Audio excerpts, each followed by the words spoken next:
implementation and the related impact of COVID-19 and the lives of old people, in particular for those with disabilities. Furthermore, we aim at raising awareness and encouraging engagement to prioritize ICT accessibility as a high priority to ensure that everyone's right to communicate and be part of the digital world is fulfilled. Allow me just to briefly say how we will run these web dialogues. First, we will have the opening remarks by the BDT director, then we will have our esteemed speakers, and after that, we will open the floor for discussions. You can leave your questions in the chat box as well as comments, and we will look at them and select. We hope that there are going to be many questions, but we will select some of them for our speakers to give the answers to them. So now, before we proceed, I would like to invite ITUD Director, Mrs. Doreen Bogdan Martin. I would like to invite the speakers, ITU support, and as many of us as possible for a group photo, and then we proceed with the opening remarks. So can we have the cameras on, please?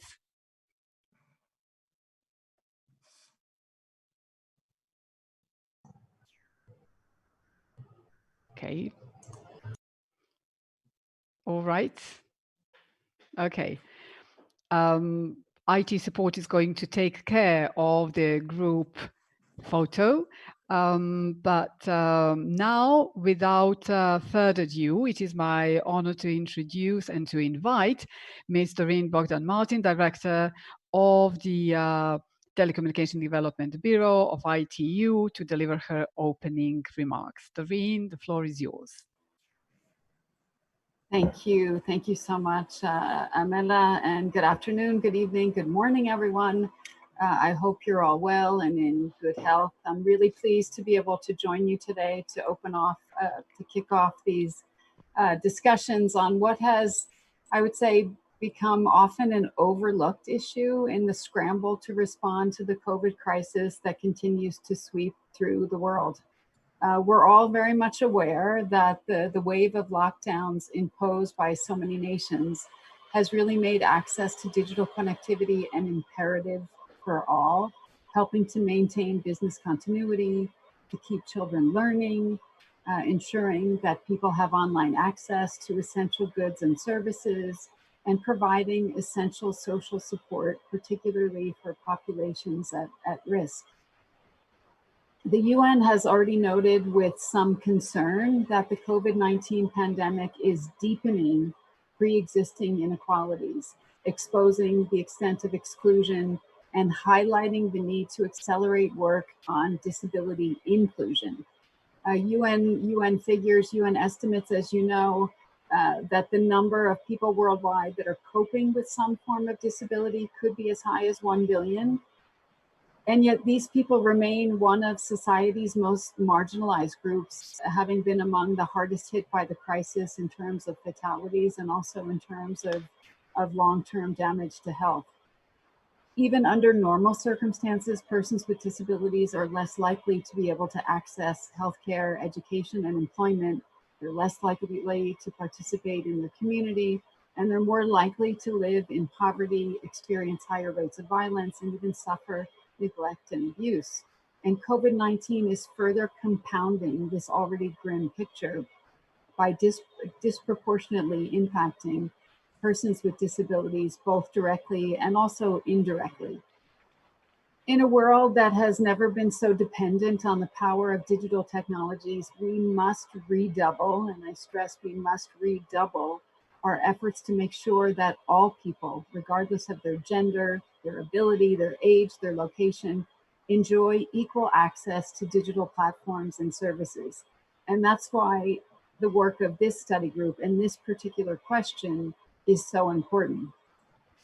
In today's fragile world, it's absolutely essential that digital information be distributed and available in formats that are accessible to all people and not just the able-bodied.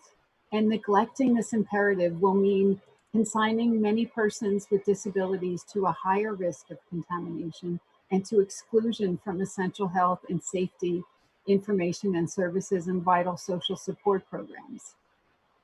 Issues of digital accessibility impact all types of communications, from websites to web conferencing applications to telephones, radio, TV, video streaming, social networks, and online chat. The availability and public awareness of dedicated helplines that aim to ensure public health information is accessible, for example, relay services for the deaf and the hard of hearing, is just one example of an essential support service that will help mitigate the spread and the impact of this pandemic. We also must remember that a great many persons with disabilities rely on things like regular home delivery of essential items for their well-being, including medications, hygiene products, and food.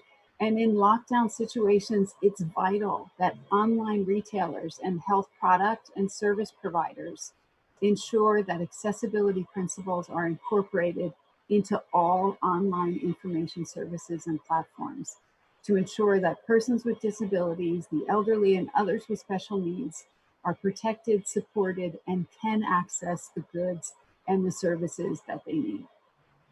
Ladies and gentlemen, the United Nations Secretary General's policy on disability inclusion, as well as related global commitments aimed at promoting digital inclusiveness without discrimination, led the ITU's development sector to make available a set of practical ICT accessibility guidelines that outline the principles and the actions that policymakers should consider to ensure that digital information, services, and products are accessible to all, including persons with disabilities, so that no one is left behind in this global crisis. And within that UN effort to leave no one behind, ITU is committed and very much engaged in implementing the UN Disability Inclusion Strategy, leading by example in the way that we approach our own work. And I'm greatly encouraged to see that our message on digital inclusion, on digital inclusiveness, is already being heard and acted upon in some regions, with the European Accessibility Act now making accessibility of public and private digital information services compulsory. I do hope in the future that we'll see more moves in this direction, so that digital technology is now pervasive, people-centered, and really promotes the empowerment of all people without discrimination. I would encourage you in your discussion this afternoon, in your work today, to remember that the adoption and the implementation of digital accessibility policies and strategies is a fundamental building block for full digital inclusion for every country, for every person, for every region. And Amela, with that, I hand back over to you, and I really wish you very fruitful discussions this afternoon. Thank you very much. Thank you very much, Doreen, for your encouraging, inspiring words, extremely strong messages on behalf of the members. And I know that for sure because I communicate with the members on the topic of ICT accessibility. We are extremely grateful for the support ITUD is providing under your leadership. And we have no doubts that on the road of the implementation of ICT accessibility towards the full digital inclusion, the cooperation and your support to the members is going to be as successful as it has been so far. So we will be relying on ITU resources, on the knowledge sharing, on the expertise of your team, and to you personally, thank you very much for the amazing work that you've done in the post of the BDT director. And now we move to our first speaker. So it is my pleasure to introduce Ms. Daniela Bass, Director of Division for Inclusive Social Development at the United Nations Department of Economic and Social Affairs. Unfortunately, Ms. Bass could not be with us in person, but she has prepared a video message that is going to complement the presentation that you are going to find extremely useful. So I would like to ask IT support to play the video and the presentation. Gentlemen, ladies and gentlemen, I'm so very glad to be with you, though virtually, and being part of this extremely important dialogue that we're having today about the role of digital technologies and how they can improve the life of everyone, particularly because of the pandemic we are facing, but particularly of persons with disabilities. You know, ICT and its role really empowers persons with disabilities, and this has been recognized by the Convention on the Rights of Persons with Disabilities, as well as by the 2030 Agenda for Sustainable Development.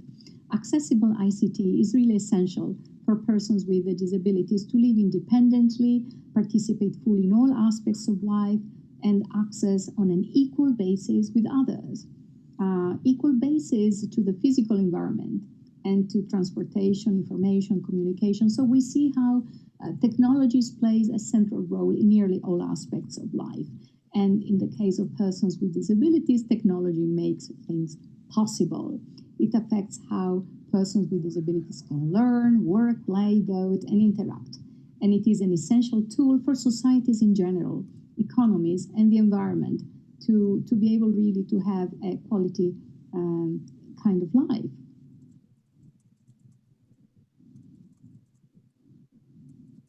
The global crisis of COVID-19 has really affected tremendously more than 1 billion persons with disabilities. Their health, safety, dignity, and independence in communities are being severely challenged due to the lack of access to health care and other essential services, including education, employment, and you know, the disruptions to community living. We need to have and make sure that even those people who do not have access to ICTs receive the proper assistance required, sign language and tactile interpretation, psychosocial support if needed, and definitely access to all areas of our life, as I said earlier on. COVID-19 crisis in this context, therefore, really goes beyond a health pandemic. It is a test for the humanity. It is a test about our human solidarity in addressing inequalities and their negative impact on individuals and societies, and it puts a spotlight on the pre-existing inequalities for those persons with the disabilities, and it exposes flaws in the prevailing socioeconomic models, which the 2030 Agenda for Sustainable Development is trying to address. It is a wake-up call for all of us, and ICT are life-saving for persons with disabilities to stay connected and to update on new information, medical, counseling service, education, social groups, job opportunities, sport, leisure, travel, and more. Without ICT, those who already face, these very exacerbated disabling situations caused by the pre-existing inequalities will find more barriers to inclusion in a digitalizing world.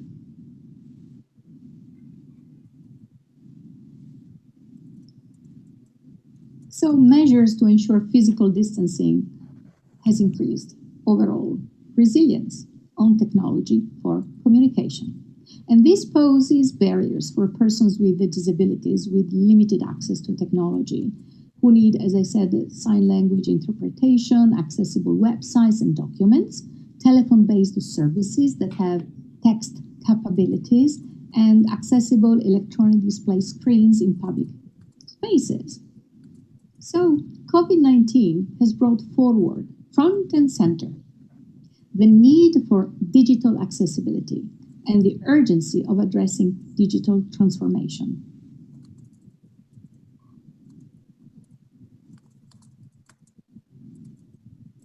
Let us now look at examples of how digital accessibility enables and equalizes opportunities. And here I'm thinking about learning opportunities in terms of remote and distance learning programs. Previous outbreaks have shown us the unprecedented negative effect due to school closure, which provides a strong driver for all of us to support continued learning at all costs. Learning platforms must be accessible and facilitate participation by all children, including through the provision of assistive devices and reasonable accommodation. Learning materials and instructions must be accessible and adapted in multiple accessible formats to support remote learning of children and lifelong learning of adults, be that they have sensory, physical, cognitive, or learning disabilities. So when it comes to employment, which is the other example I would like to bring to the conversation and the discussion today, in this sphere, the current crisis situation has enabled working or doing business online from home, and it has been mainstreamed. It's a business practice by now, and it offers those persons with disabilities more flexible and accessible options. So information and communication technologies are key to limit the negative impact of confinement for all, including persons with disabilities and their families, and to build back together. We have to make sure that whatever persons with disabilities in terms of adapted software or equipment, whatever they had in the working place, it has also to be further adjusted and provided into the new working environment. So to make sure that there are no inequalities in that sense too. Therefore, we can see that new technologies and digital accessibility are really, really very important to build back better. We have seen amazing innovations in recent years in the development of new technologies, including artificial intelligence-based technologies. And we have seen accessibility features to end-user devices that have increased significantly. So the use of artificial intelligence-based technologies to benefit groups with disabilities and vulnerabilities in general remains scarce, although we have seen lots of new innovations. So what do? Well, universally designed and wide dissemination of digital technologies can be the answer, and it can be done in a very cost-effective manner and promises a win-win solution for technology developers and for users. I mean, it's really marginal cost to plan and design at the very early stages accessibility. It is about 1 to 3% of the overall cost. I honestly think it's a very small investment if we think that it reaches more than 15% of the world population. And in this case, governments can lead by example by ensuring that digital information, products, and services are available, affordable, and accessible for persons with disabilities, and that the accessibility parameters are stipulated clearly from the design process and are monitored very closely so that this will allow to strengthen access to technologies. Therefore, partnerships between governments, the private sector, private technology companies, software developers, entrepreneurs, international organizations, and persons with disabilities and their organizations are critical to drive meaningful change through new technologies. And so does government leadership and effective public policies to prioritize this human rights-based approach to digital transformation in alignment also with the 2030 Agenda for Sustainable Development. In conclusion, UNDESA and the Division for Inclusive Social Development that I have the honor to lead are committed to supporting countries and other stakeholders in their efforts to include persons with disabilities in the COVID-19 response, recovery, and build back better. We published a UN flagship report on disability and development in 2018 that identifies key actions to make ICT accessible for all persons, as it was shown in the slide. So again, we needed to engage all stakeholders in the ICT sector, and we needed to support research and development initiatives with a user-involved approach. We needed to collect disaggregated data for the benchmarking, policy monitoring, and evaluation in terms of the impact of COVID-19 response, recovery, and build back better. You know, if COVID-19 has brought us anything positive, it is that this situation is a stark reminder for the need for more solidarity and togetherness. We need a cooperation across borders, sectors, and generations, and the world. What is the way forward? It is the Sustainable Development Goal 17 of the 2030 Agenda. There we find the answer, or one of the answers. It is through international partnerships and cooperation. It is through multi-stakeholders engagement in promoting the inclusion of persons with disabilities in response to COVID-19 that we will win. Thank you. Have a successful meeting. Well, I'm sure that you will agree that this was an extremely insightful presentation by Ms. Bass, and that she really reminded us that the primary goal of the digital inclusion is the full implementation of the convention, and in particular the provisions related to ICT accessibility. However, in that process, we should really make sure that we ensure that persons with disabilities are included in all decision-making processes, monitoring, and development of the standards. And as one of the pillars of the 2030 Agenda for Sustainable Development, members absolutely must work towards the implementation of the conventions, because that is the only way to leave no one behind. And now we move on to our next speaker. And it is my great pleasure to have with us today Ms. Inmaculada Porrero, Senior Expert for Disability and Inclusion at DG Employment, Social Affairs and Inclusion at the European Commission. Before I give the floor to Ima, I would like to, just for those of you who are not familiar, to say that at the EU level, a significant breakthrough has been made by adopting several pieces of specific accessibility legislation as tools for the implementation of the convention. So, Ima, we look forward to your presentation.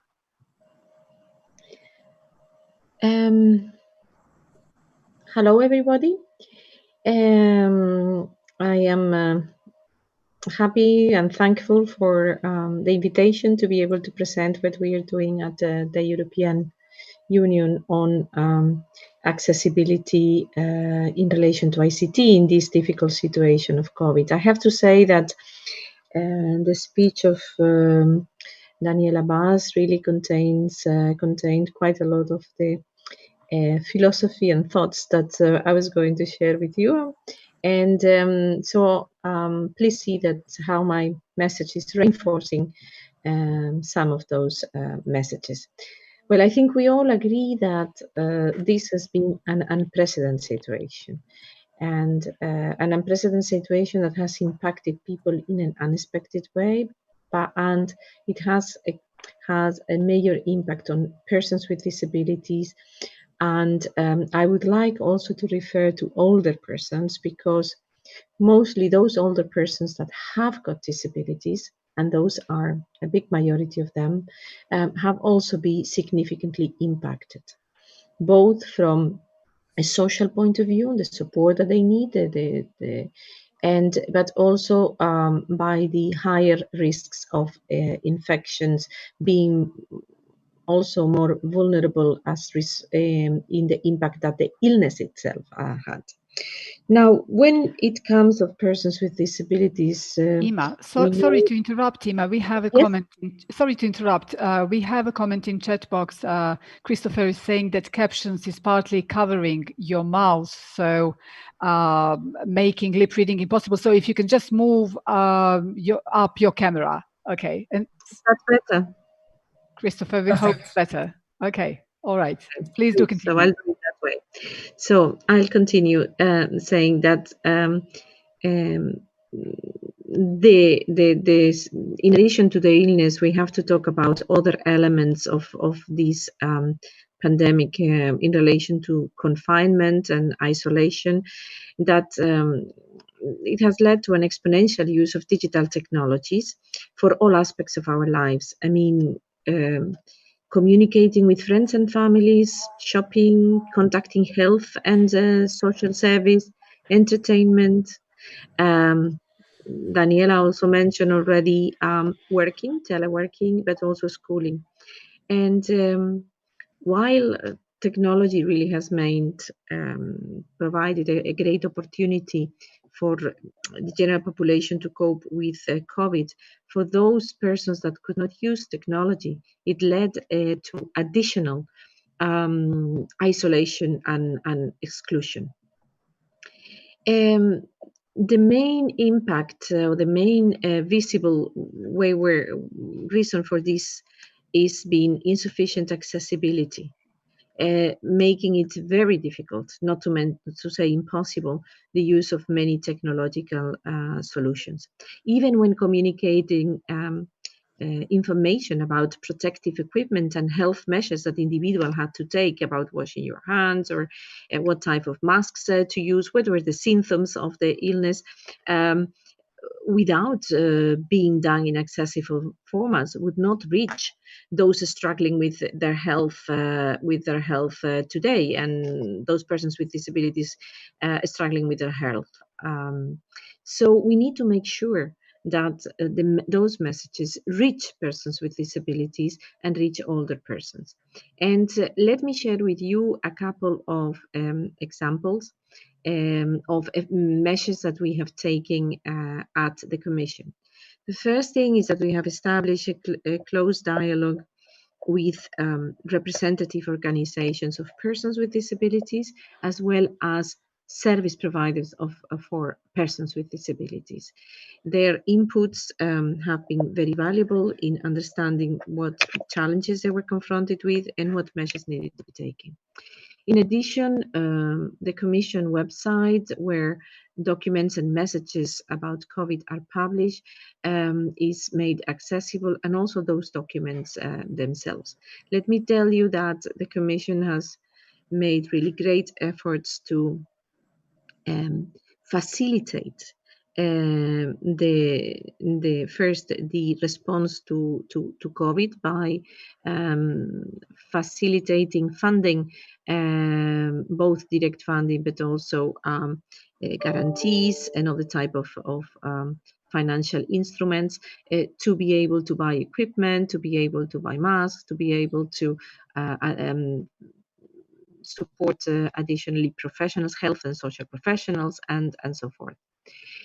Currently, the efforts are being put in the financial recovery, and there also a huge financial effort is put on the table. Well, I was telling the measures that the Commission has been taking.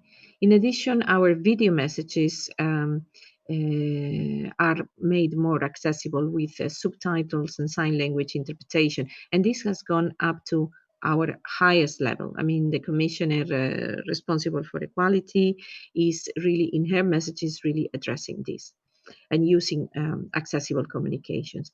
The aim is to have communications born accessible and avoid having to add, subtitles or video, sign language video at a later stage.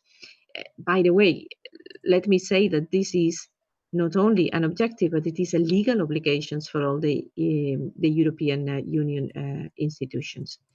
In addition, the Commission has started a dialogue, has a constant dialogue with the member states, where the messages on accessibility has been passed.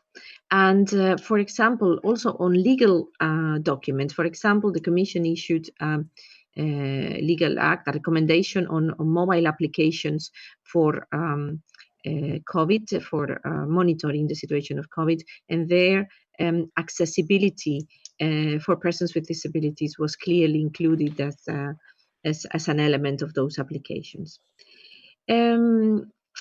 Let me devote a few words to the schools because confinement measures resulting from the outbreak of COVID has put enormous pressures on school communities across the EU, and in particular, on learners with disabilities, but also on their families. Families that were already under a lot of pressure, teleworking from home, having to take care of their of the kids on constrained environments, have now also to take additional measures to make books accessible, information, and to try to solve out the lack of accessibility in remote schooling tools. Learners with disabilities then have encountered barriers negatively impacting their learning developments. So not only is an instant negative impact that you will not be able to use these technologies, but also it has an impact later on for the process of development process of students with disabilities. Remote education has to be inclusive, and this means that it must be accessible for all learners with disabilities. There also we need to see the systems being accessible, but also we are confronted with issues like sign language interpretation, remote sign language interpretation, live captioning, and other measures that need also to be developed in consultation with learners with disabilities and their family. The Commission is putting, as said, has put the last years policies forward, legislation and standards to ensure that ICT is accessible for persons with disabilities. For example, we have got already into force public procurement legislation that requires to buy accessible. So when public authorities buy video conferencing systems or schools, remote schools or books, these have already to be bought accessible. The legislation is very clear. When the funds that we have made more flexible for targeting, to take targeting measures in relation to COVID, when the European funds are used, they also need to respect accessibility. I would like to say that as a personal reflection, given the work that I have been doing on the Accessibility Act, that the Accessibility Act in this situation has reaffirmed its pertinence, its urgency, its need. I mean, we're talking about the accessibility of computers, telephones, online banking, e-commerce. I mean, people with disabilities were not always able to do their shopping when they were living alone due to lack of accessibility of e-commerce or supermarkets websites, e-books, just to mention some of those. Also, I would like to finish with a positive message saying that I'm sure that member states are working hard to implement the act, that the economic operators, the private sector, is also working hard in order to comply with their obligations under the European Accessibility Act. Even for basic things like healthcare services or being able to call emergency services when at home noticing the symptoms of COVID is a challenge for some persons.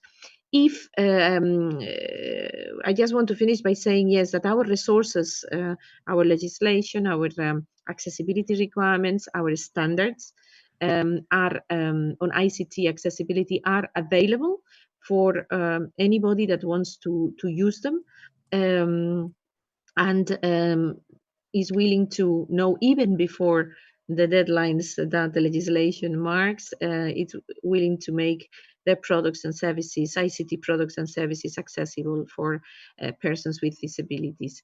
We are now starting the preparation of a new disability strategy. The current one is finishing this year in 2020, and the lessons learned from COVID will be really taken on board. So thank you very much for your attention. Thank you, Ima. It's not only from the perspective of your full-time job, so to speak, and the European Commission, but also you personally really is a very fervent advocate for reaching the maximum when it comes to implementation of ICT accessibility. So what is important for us to know is that there are good practices available at the EU, be it the legislation, be it all the other aspects, education, implementation in all the other areas. And it's important to know that and to make the most of them, to replicate them, especially in the developing country, because some of our participants who are coming from Europe, they know that when it comes to ICT accessibility, Europe region is particularly diverse, because in parts of Europe, there is an extremely high level of the accessible ICTs, while on the other part, in the developing countries, is on the extremely low level. So anyway, we will keep on looking for the good practices and try to implement as much as possible into the legal frameworks and in everyday life. Thank you very much, Ima, for your very insightful words.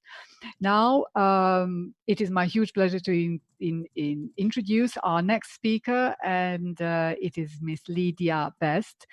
Lidia is Vice President of the European Federation of Hard of Hearing, but she's also the Vice Chairperson of the ITU Joint Coordination Activity on Accessibility and Human Factors Group. For all of you, for those of you who are not very much familiar with this particular group, it is an extremely important group at the level of the ITU, connecting the sectors of ITU, and is chaired by one of our vice rapporteurs of question 7, Ms. Andrea Sachs. But now, Lidia, the floor is yours.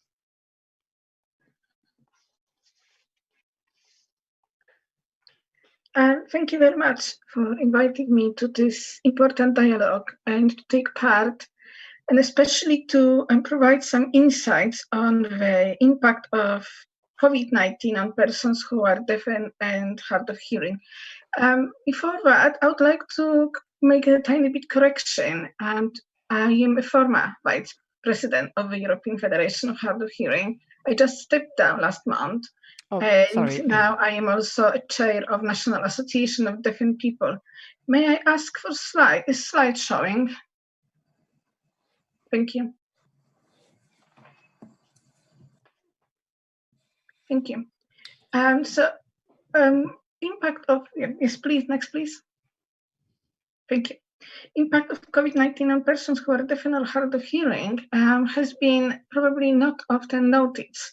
And for this reason, I decided to show a little bit of concept of to try to understand how many of us actually are being affected. A previous speaker, Ms. Dr. Bass, has been actually mentioning the numbers. What has happened is there are over 5% of the world population, which is 466 million people, who have disabling hearing loss. What does that mean? It means that for that particular group, they need hearing aids or even cochlear implants to enable them to function and to hear well. There is more of us, actually. There is a bigger number of people with milder hearing loss, which also are affected and might not be exactly part of those figures. And approximately 1/3 of the people over 65 years of age are affected by this disabling hearing loss. And the main of impact is ability to communicate with others. And these figures are from the World Health Organization. We also know that people over the age of 70, especially during COVID lockdown and pandemic, have been told to shield because they were at greater risk for severe illness after contracting COVID-19. But many of them live alone, which is providing additional impact on their isolation during the time. So what has been happening? We had general practitioners, the first point of contact, health services, moving to telephone consultations only due to the social distancing. Training, education, and employment also moved to online platforms. Local authority rapid response team mostly have moved to phone line systems. Well, it was the easiest thing to set up rapidly for them. Televised COVID-19 briefings, not always accessible, and that's in general worldwide. And also, important part, hearing care services have stopped. They were not the the most important services to continue at the time when the health services have been especially overwhelmed with COVID-19 response. Next slide, please. So, for example, I'm just showing the UK itself, what's been happening, but not only. In general practice, as mentioned earlier, moved to appointments and consultations over the phone. We need to ask ourselves the questions: how accessible those telephone calls are, how easily for a person with hearing loss is to actually take part in those consultations, let alone those who use sign language. Hearing care services, including cochlear implant surgeries, have stopped and only dealing with real emergencies. So if you cannot hear, how do you communicate? Many people have been waiting for the operations, or they already had the operation but waited for cochlear implant processors to be activated to enable them to hear and start the rehabilitation process. That has stopped. So, for example, in UK, we have Relay UK, which is a text relay service, telephone service, enabling users to make calls. And if you have a laptop, tablet, or smartphone, you can do that. But many older people do not have it, which can be as well a barrier.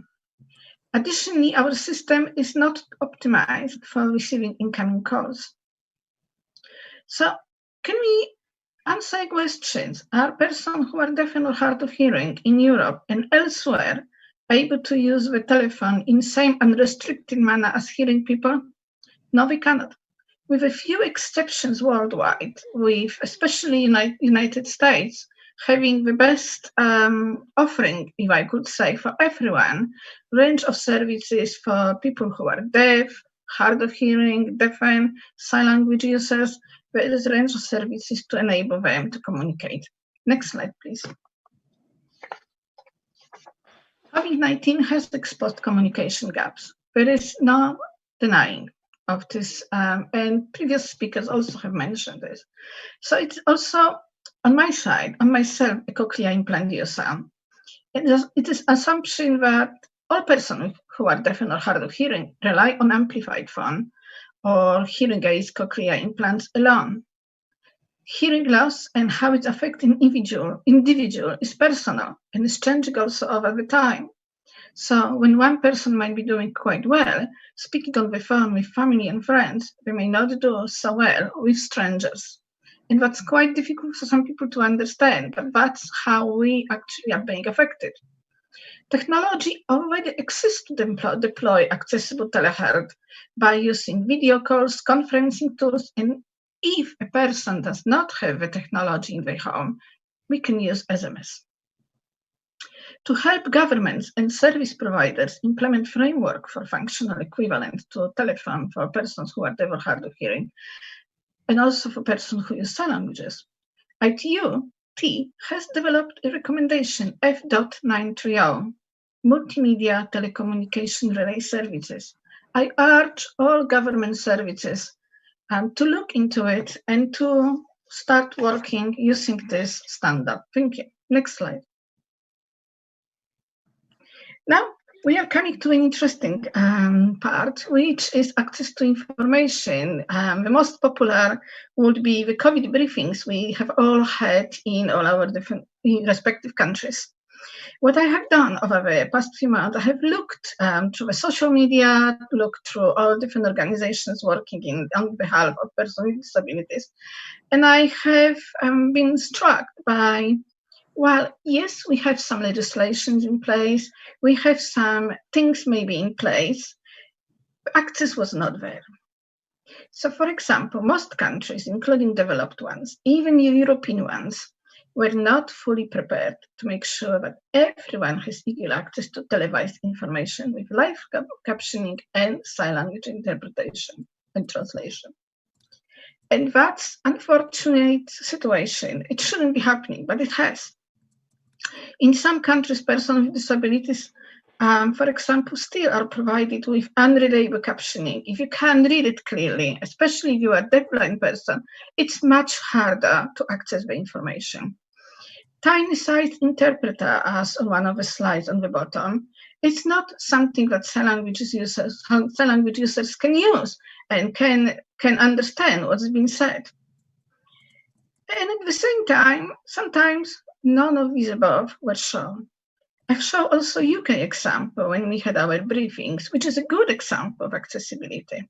However, there were also problems, and the sign language users have taken government now to a court because some of the sign language interpretation was not followed up by questions and answer sessions, for example, and sign language users wanted to make sure that they can access sign language interpretation across all platforms, so all, be it BBC, which has been responsible for this, or of our channels. Lydia, sorry, Lack we of just need to captioning, keep an eye on the timing. Lydia, sorry, we just need to keep an eye on the timing. So just to bring it to your attention. Okay, go on. Okay, sorry. So quickly, lack of captioning has definitely been an issue. Next slide, please. Work and education is now online, as we all know. So what we have found and what has been happening is that event and work meetings moving online have not always been using the services of professional captioners like we are using today. And lack of awareness also of online platform accessibility features left many people struggling to participate fully. And that means that also organizers don't know what we need to provide, and this is a problem. Next slide, please. And this is where I would like to conclude. So thank you very much for keeping the eye on the timing. Persons who are deaf and hard of hearing, and especially older people, have become more isolated. And during COVID-19, and lack of accessible information created a real risk to managing the pandemic and a risk to people's health and well-being. Most of the countries, as mentioned, have not been prepared. And what COVID has exposed is the communication gaps in infrastructure, local government services of health services, telecom relay services. And also it exposed the lack of development and therefore use of real-time captioning in other languages. Without appropriate accessible features and services, vital services cannot be perceived by all. And I think it is essential that policymakers understand that ICT accessibility, which is particularly focused on persons with disabilities, actually concerns everyone. Everyone is using the accessibility features.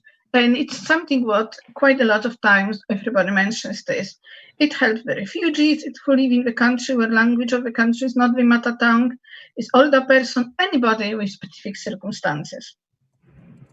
In the word of Antonio Guterres, the United Nations Secretary, to achieve more inclusive and accessible societies, we need governments to place people with disabilities at the center of COVID-19 response and recovery efforts, and to consult and engage with people with disabilities. So basically, nothing about us without us. Thank you very much for your time. Thank you, Lydia. Rest assured that in your presentation that you delivered in your capacity of chair of National Association of Deafened People of the UK is going to be very much reflected in the final report of question 7 in the section dedicated to the impact of COVID, because you've just shared so many useful messages and resources that could be of use for future to the members.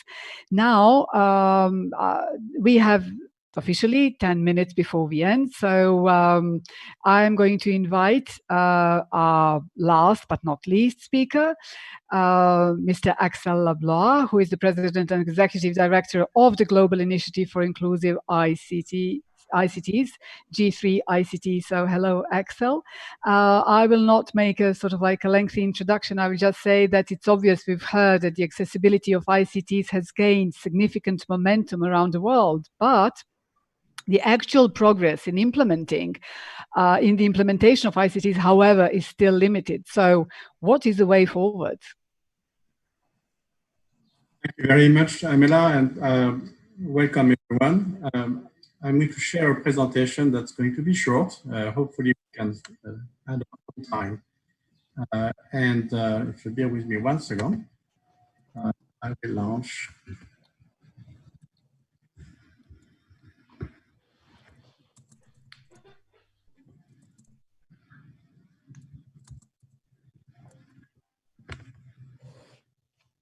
Can everyone see my screen?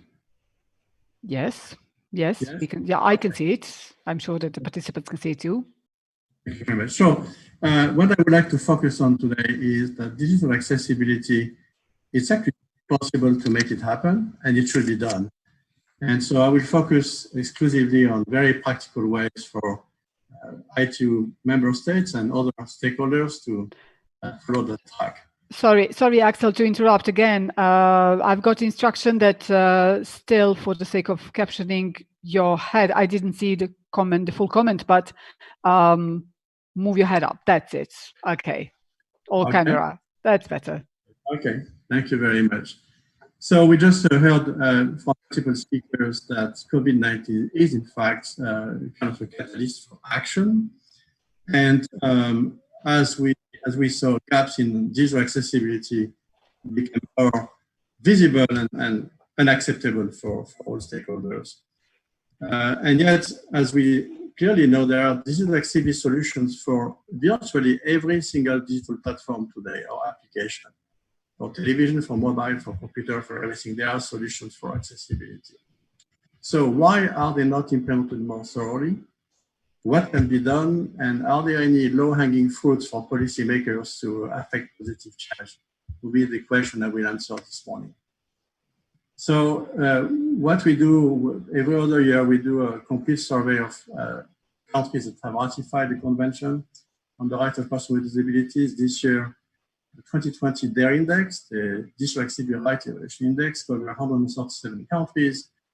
And we measure commitments, capacity to implement, and outcomes. And most of the respondents are actually persons with disabilities and actually experts in country. So where are we today around the world in terms of commitments? It's not actually discouraging. It's actually more on the positive side. We see that, first of all, 89% of the countries have actually a general law that protects the right of persons with disabilities. So support a huge uptake versus what existed before the convention. And amazingly enough, reasonable accommodation, which was really an unknown concept for most countries back in 2006, is now in the legislation of 68% of countries.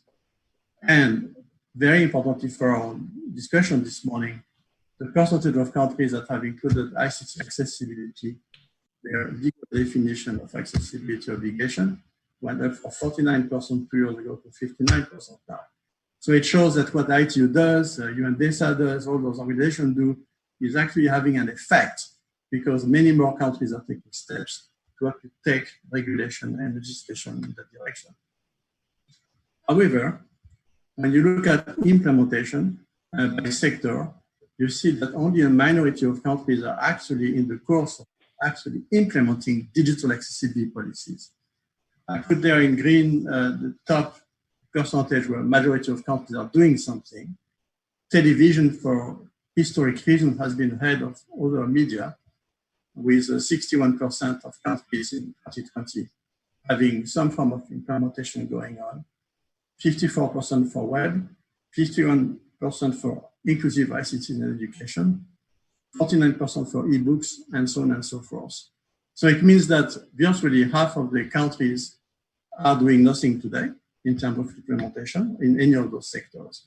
But the good news is there is progress, and the percentage of countries is going up regularly every year since 10 years when we have done this survey.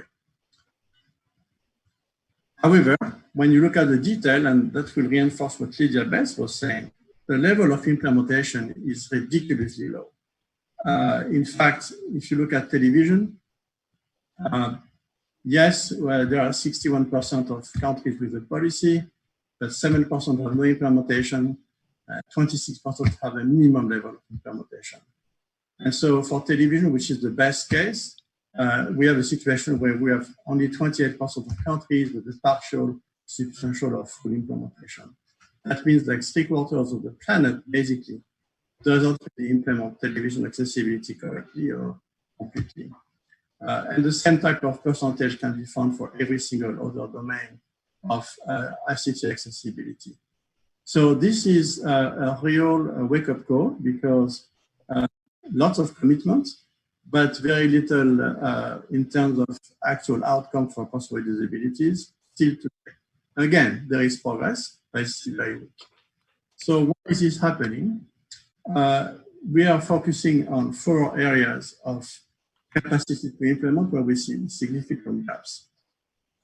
First, globally, only 39% of countries have any kind of government entity that specializes in ICT accessibility. That in itself is a huge issue because there is no expertise center in the country and the government to support the implementation throughout the public sector and in civil society. The second point, which is extremely important, which Lidia emphasized in her conclusion, is that only 26% of countries involve persons with disabilities in policy making on ICT accessibility or monitoring policy that are implemented. That is a major gap. We have noted over the years through multiple regression analysis, countries with the most success in digital accessibility are those who involve persons with disabilities in the decision-making process. I'll come back to that in a second. Standard development organization, the adoption of standard is still done by a minority of countries. It's progressing, but it is still impossible for a country to really implement ICT accessibility if they don't adopt standards for it. So this is a very key point that it is impossible to promote web accessibility if you don't adopt the web accessibility standard, for instance. And finally, there is limited still today available educational resources about digital accessibility. Only 38% of countries have any kind of course at university level or professional education services on ICT accessibility. So in conclusion, the key success factors we see for the post-COVID-19 era for digital accessibility. Number one, very low-hanging fruit for most policymakers, define processes to involve persons with disabilities in the development, promotion, and monitoring of digital accessibility policy and program. We know for a fact that this works. How can you possibly design systems, understand situations, and adapt to your population without consulting persons with disabilities for the primary benefits? It's a one-on-one, basic step to be taken. It has a huge positive impact. The second one is adopting standards for accessibility. And the third one is promoting understanding of disability and training and certification of accessibility professionals. We ourselves have a division, the International Association of Accessibility Professionals, with about 2,500 members in 67 countries. This activity is growing fast, unfortunately. The certification of professionals brings a lot of benefit to the organization who do it because we have at least one champion who understands what to do, how to advise and guide the organization in the right direction. So bringing people who understand digital accessibility in every single organization, private or public sector, is also a must if we want to make progress. So with that, I want to thank you for your attention. It's, as we all said, a very critical time. And we think that the COVID-19 is an opportunity to promote digital accessibility further and stronger. Thank you. Thank you very much, Axel. As you always provide excellent data and you share with us, so we find it useful, and I would really like to encourage everyone to use the DARE index that is public. Now it's already 2 o'clock, but I hope you don't mind that we go beyond the set schedule. I would like to. I had received in my chat box a request for a short intervention by Dr. Pierre Rona, Secretary General of the United Nations Conference on Trade and Development. Just for 1 minute, you requested to present a project on e-health. So yes, please do go ahead.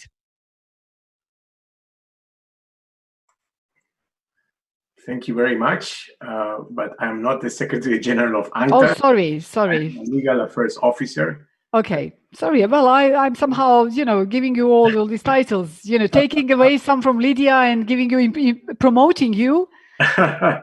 Thank you very much for your for the opportunity to share with the colleagues from different Geneva-based international organizations and elsewhere the view from this particular area of access to digital platforms, in particular because the UNCTAD service on competition and consumer policies, it's currently involved in a UN Development Account project organized by UNDESA, which is called Strengthening Social Protection for Pandemic Responses, Identifying the Vulnerable, Aiding Recovery, and Building Resilience, which is a UN-wide project led by the Economic Commission for Africa, coordinated by different streams, the one being the social protection streams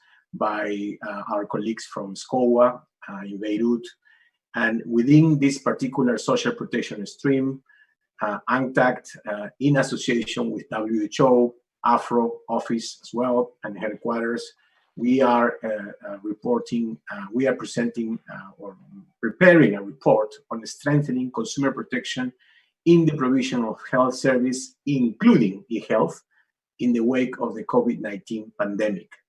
Having regarded the extremely insightful presentations of our colleagues from different panelists, I would say that this project that we are currently implementing with WHO, it's very timely because it's also focusing to the vulnerable and disadvantaged citizens, including those with disabilities. And of course, the work that we are currently doing will provide the basis for future synergies and projects with other international organizations. And we hope that with ITU, we can also join forces in this particular project. And I kindly invite the colleagues involved in this particular work to contact us for the implementation of this project. Thank you very much. Thank you for your intervention, and please do inform us when you become promoted into the Secretary General. Okay, we will know about it. Okay, now I got a message from BDT Focal Point Roxana Vitmeriulescu that we do not have particular questions, and really due to time, considering that we already passed the time schedule for this web dialogue. Now allow me to wrap up and to just conclude this web dialogue in few closing remarks. The rest of the discussion, I encourage you to continue on this particular topic. I encourage you to continue within the question 7 as a platform for the exchange of views, experiences, good practices, etc. So join us for question 7 to discuss more about these good challenges as well as good opportunities. So now, when it comes to closing remarks, I would like to stress out that as we've heard, as we've seen, there is no doubt that COVID-19 made proof evidence that there is a need to intensify all activities related to digital or ICT accessibility to ensure the digital inclusion for all, including those with disabilities. Furthermore, ICT accessibility has risen as an imperative to guarantee inclusive societies in the digital world. ICT accessibility should be mainstreamed through the policies, regulations, and other strategies to ensure the implementation. And this includes, as we've seen, this should include education, employment, health. And also just to remind that all these topics are within the scope of the question 7.1. Very importantly, implementation of ICT accessibility policies and strategies should be considered among top priorities and part of the global policymakers' agenda. This is crucial because without them, we cannot make significant further steps. It is crucial to accelerate the implementation of ITU Target 2.9, which calls for all member states to ensure that ICTs are accessible in all countries by 2023. So considering that we are now in 2020, we should really don't have much time. So we should join forces and work together towards that goal. As we've seen today, judging by the number of the participants, there is interest for this topic, but to achieve the goal, multi-stakeholders engagement in ensuring that information, products, and services are accessible for all people, regardless of their gender, age, ability, location, or financial means, is absolutely crucial. It is necessary to raise awareness, to incentivize all the public and private sector, as well as the industry manufacturers, to develop and deliver accessible ICTs. And unless we move on, unless we accelerate, unless we join in forces, the digital gap will increase unless accessibility of ICTs is considered from the design stage. So now, before we close down, allow me to thank the ITUD director, Ms. Doreen Bogdan Martin, for her, again, wholehearted dedication to the topic of digital inclusion that is in the best interest of ITU members. I would like to thank our distinguished speakers for their outstanding presentations. I would love to thank Ms. Roxana Vidmar-Iliescu, Senior Coordinator within the Digital Inclusion and ITUD Focal Point on ICT Accessibility for Question 7.1 for the organization of the web dialogue in coordination with the management team of Question 7.1. And I would love to thank the Study Group 1 Secretariat for the organization and support. Without them, this would not be possible. And last but not least, special thanks goes to you, to the participants. You are welcome again to join Question 7 as a global platform for sharing knowledge and good practices in ICT accessibility. So come to the meetings. There is a lot of resources. We usually have excellent discussions. And because only together we can make the difference when it comes to ICT accessibility. And with this, I would love to close this web dialogue. The presentations will be available on the web page. If I'm not correct, maybe Roxana or somebody from the Secretariat could just give us further instruction where to find the PowerPoint presentations. And before we close, because there were some requests by some of the participants asking where they can find the presentations. As I said, this web dialogue has been designed not only to reflect on the impact of COVID on ICT accessibility, but also to add value to the final report that Question 7.1 is developing towards the WTDC. So, Roxana, can we have some final instructions on where to find the presentation? So thank you very, very much, Amela, for all your dedication and support to make this web dialogue a success. Yes, everything will be made available. So my colleague already indicated some links. We'll also make available, with the speaker's permission, their presentation. Of course, they are meant the messages are meant to be distributed worldwide. Please consider always to indicate the source. And with this in mind, for my colleagues who would also like to try again to have a picture of all of you, I invite you, if possible, to all of you to put your videos on, and in this way to enable my colleagues from study group and from ITU support to have you all in the picture. So if possible for you, and yes, thank you very much. So let's try to have all of us in this picture. And with this, we thank you very much for your collaboration and for your support to make a world accessible for all.